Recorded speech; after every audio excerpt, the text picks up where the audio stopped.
So for those of you out there that don't want to run a second camera on your trailer or caravan or front, we do just have a camera on switch harness, which is a little bit cheaper for those out there that don't want those additional features.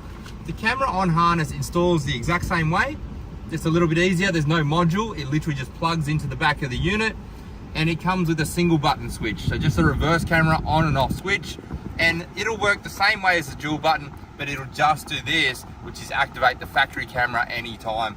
And that's great for people that have a full load on the back of their vehicle and cannot see behind them. They can activate this and see behind them while they're driving forward.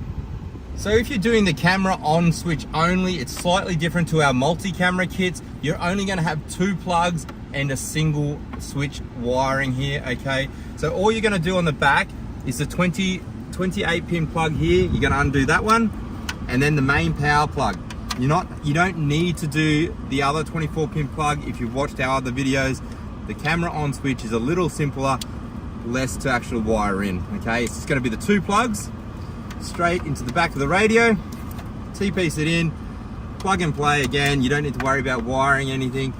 And then all you got to do is mount your switcher. Okay, so the camera on switches are going to come with just this, the reverse camera switch, which is just a single button press. And the way it's going to operate on the factory screen is when you press that button, it will actually operate the factory reverse camera anytime while driving.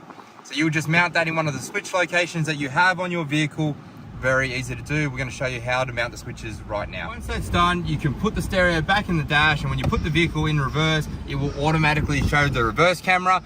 On our cameras, guidelines are actually optional. You can turn them on and off at the camera itself. This camera here is actually the factory fitted one, but we're just showing you how to do the installation today, and it is going to look exactly like this. But our camera is actually going to have better night vision because it is a super CMOS camera, which requires only low lux at night. So our camera will be much better, but it will automatically come on in reverse as you put it in reverse. They're only going to be a single button switch. So if you wanted to turn on the factory camera and a secondary camera, you would have to take up 2 spots. Now you couldn't do that here, but in the center console you could. But my preference is these style, the 32mm, because it will mount in this location and give you 2 cameras, the factory camera and aftermarket, in the one location. So on these Prados, this whole section is quite easy to remove. So I find it nice to actually put the non-mounting pry bar in, prop that forward. Then you can run the wires from behind the dash into this location quite easily. So we would generally, we're not going to show you on this car, we're not going to do it to waste time, but you would run that behind the dash and come out of there. From there, you can actually just pop these forward. You actually just push these little locking tabs and push it from the back, and they come out. Very easy to do. And then if you wanted to mount the switch, it would plug in and mount in like that.